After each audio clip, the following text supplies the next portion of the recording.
Hi, it's Miss Blanchard here today with our last video on Chapter 19. I'm a little sick and under the weather, so we're going to keep this short. And we're basically talking about the rise of the consumer society. We're going to start off here with the upper class. The upper class is one of the biggest beneficiaries of the Gilded Age, maybe one of the few beneficiaries of the Gilded Age. And the upper class creates a new style of conspicuous consumption. And we're going to see this repeated in other periods of great industrial outlook, like the 1920s and the 1950s. The industrialization, especially the shift to more consumer durable goods intended for individual use or consumption, allows the upper class to live quite lavishly, and in turn they want to display their wealth to the world around them.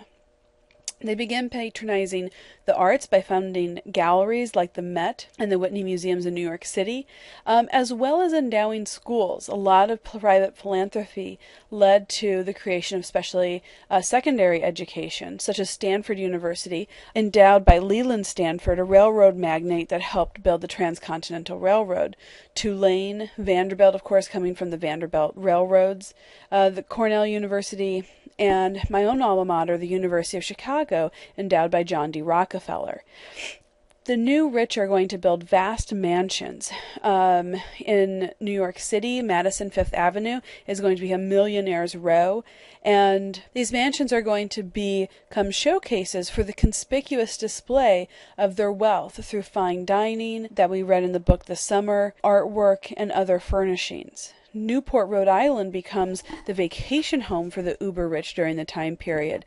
And mansions, whether they're on Fifth Avenue or Newport, and wealthy hotels have great open windows so that people walking by or visiting can marvel at the wealth displayed within the buildings. Women start adorning themselves with jewels and furs. And overall, this is a period of consumption. The middle class does not escape completely unaffected by this either. Here in New Jersey, Cape May emerges as a middle-class retreat for families wanting to escape the heat of the city and enjoy the new leisure time that some of this industrial production allows for. These business leaders also use Carnegie's idea of the gospel of wealth to kind of excuse some of this inequity that's being created during the Second Industrial Revolution. The gospel of wealth argued that it's God's will that some men attain greater wealth than others, and that their success is just an indication of their own personal virtue. Some use this as a ruthless justification of their own wealth, like Jay Gould, who earns the nickname the most hated man in the world. But others, like Andrew Carnegie and Jim Fisk, try to live more pious lives and present a model of propriety for other citizens. So there is a debate over whether these men are really these captains of industry earning their wealth and entitled to the returns, or are they more robber barons living off the backs of the poor? One of the other supporting ideas of this is the development of a theory called social Darwinism, taking Charles Darwin's ideas in evolution of the species and applying it to social and economic development, and saying that natural competition weeds out the weak and only the strong survive in an economy. What makes this all possible is the new and improved market revolution in the United States.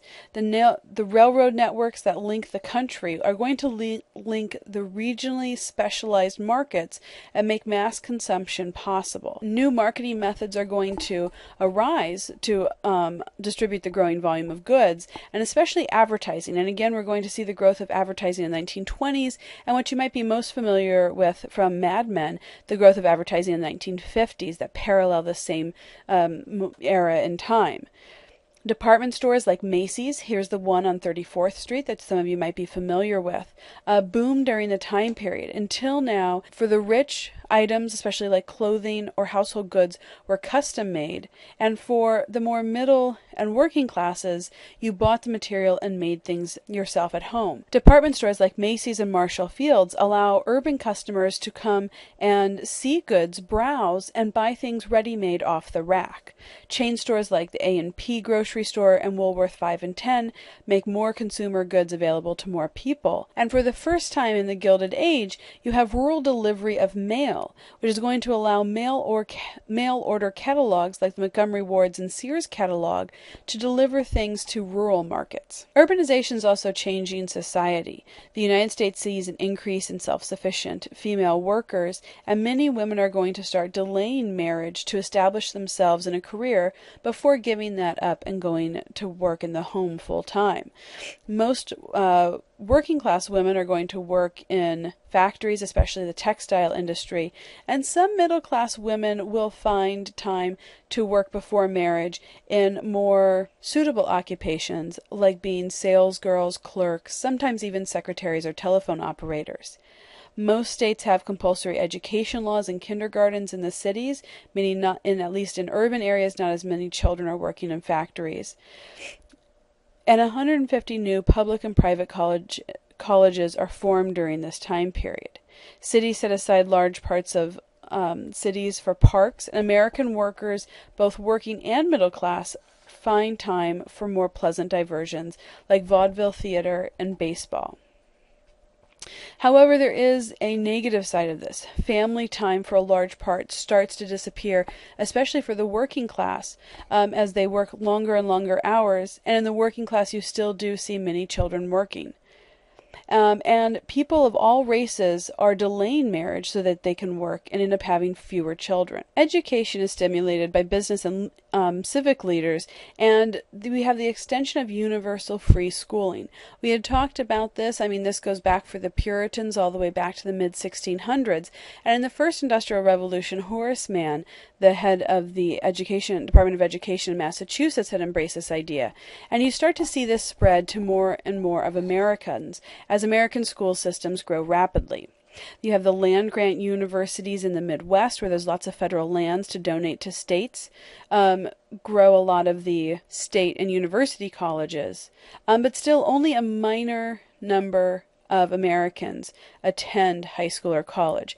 Most of this education is focused on the primary grades of what we would consider today K through 6. New liberal arts schools and professional schools open up, as a lot of professions like the American Medical Association and the American Historical Association start to grow into professionally organized areas. And even women benefit greatly from this by gaining greater access to colleges.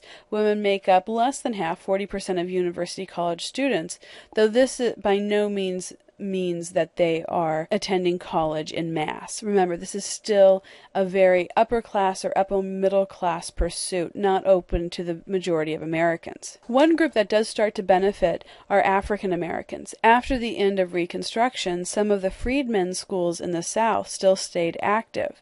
African Americans founded their own colleges, such as Howard University, established for African Americans, which even has its own medical school. But it's really this man here on the right, Booker T. Washington, who had been born a slave before the Civil War and freed by the 13th Amendment, who goes on to found the Tuskegee Institute in Alabama. He calls for African Americans to concentrate on more basic vocational training and to work their way up in society in order to gain civil rights. Washington encouraged African Americans to learn more practical skills, moral education, and really focus on industrial trades, and trains teachers and domestic servants as well as professions like mechanics. And George Washington Carver, the inventor of peanut butter, was also a well-known professor at the Tuskegee Institute. We'll see the Tuskegee name coming up again as we move forward in history, as they fight with distinction in both World War I and World War II. This man, Frederick Law Olmsted, which you're no doubt familiar with, really helps bring together the working and middle classes, who had very different ideas on using public spaces. Olmsted promotes the use of parks, and park planners such as himself and people who follow in his genius accommodate both of these needs by allowing the middle class with cultural activities. That's why the Met is in the middle of Central Park, as well as fun athletic activities for the working class, such as the baseball fields you see here in this aerial view of Central Park in Uptown Manhattan. Central Park is completed in 1873, and we know, of course, 20 years later he designs the grounds for the World's Fair. Though this is probably his most famous piece of work. Prospect Park here in Brooklyn really is what he considered his best piece of work, combining the lush natural landscapes that Olmsted preferred to the more manicured and restrained landscapes that were often popular in this era. And lastly, you have the growth of national pastime. Ragtime music, vaudeville music bring Americans together, and especially the growth of baseball becoming a national pastime in the United States helped provide a shared national identity for both the middle and working classes. Baseball initially reflected the working class fans, but eventually becomes more and more industrialized and taken over by the business economy. And in the 1880s, baseball, although it was originally integrated, becomes segregated, leading to the creation of the Negro Leagues in the 1920s, and Jackie Robinson in the 1950s will eventually break down this color barrier. So that's the end for today. I promised I'd keep it short and sweet. I'll see you in class tomorrow. Bye.